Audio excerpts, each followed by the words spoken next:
Mollusky's mind was racing, his head was spinning, and he was becoming very dizzy. He had finally managed to build up the courage to go down to Crustonshire, but he had gone to town on the most confusing day in probably Crustonshire's entire history. Who was the Rough Diamond Organization? Why didn't they care if their bureaucrats were getting killed? Who is this mysterious Antoine Brigitte? Mollusky could feel his conscience slipping from his grasp as he fell to the ground at the feet of the members of the Rough Diamond Organization and Antoine Brigitte. Mollusky's sanity seemed to disappear, not like being insane, but like sanity and insanity had never existed, and like there was this feeling of a complete and utter silence in his brain. Hey, there's someone on the ground over there. Yeah, I think we all noticed that Ronald is dead, dummy. No, I mean there's someone else right there. They don't look so good. Hey, fancy boy, mind giving me some of that vile Julietta Marcus gave to your little pal? Mollusky could hear these things as he lay on the ground, but he couldn't figure out who was talking to who. Suddenly, he felt reality slowly pouring back into him, as if he was drinking it slowly.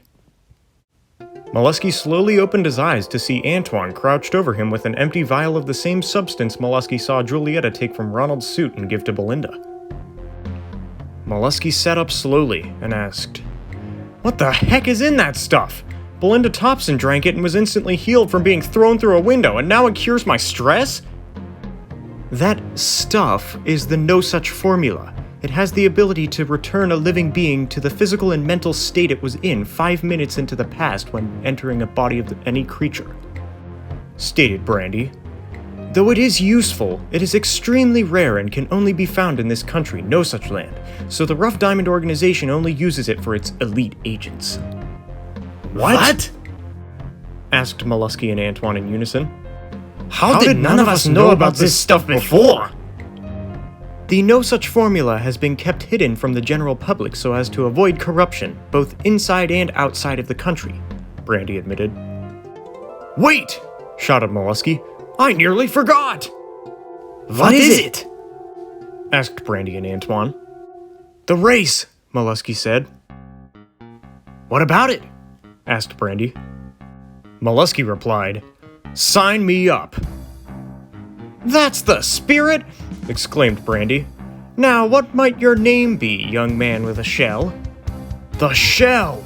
Mollusky had completely forgotten about hiding his shell from the public, which might have explained why everyone in Crustonshire Market had headed inside the many stores instead of staying outside to see what was going on.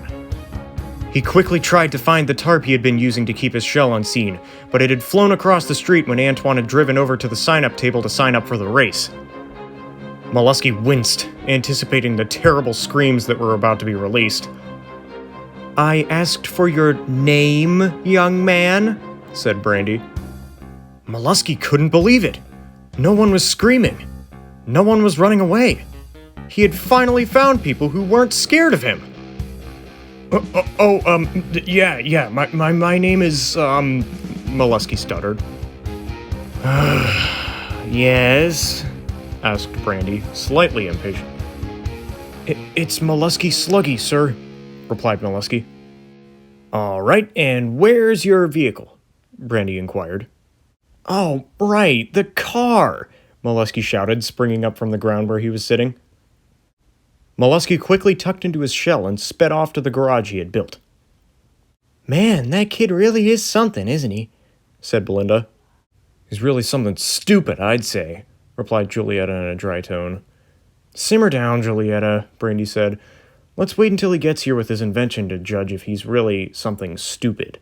Antoine, get your truck ready. As soon as Mollusky gets back with his invention, we'll be heading out for the starting line. Antoine started up his delivery truck and shouted back, You're still paying for my window when we get back, you know. Did you forget what will be waiting for you at the finish line when you win? Inquired Brandy. You'll have 1,000 acres waiting for you at Knuckle Beach. You could make a whole baking factory with that kind of land. Ah, yes, I completely forgot about that, replied Antoine. As the group was waiting for Mollusky, Brandy turned around, pulled out a small walkie-talkie, and whispered, Attention all units, we have acquired the last racers. Prepare the starting line. With this type of course ahead of them, We want the racers to have at least some sort of hope of survival when they start the race, because they won't have it for long.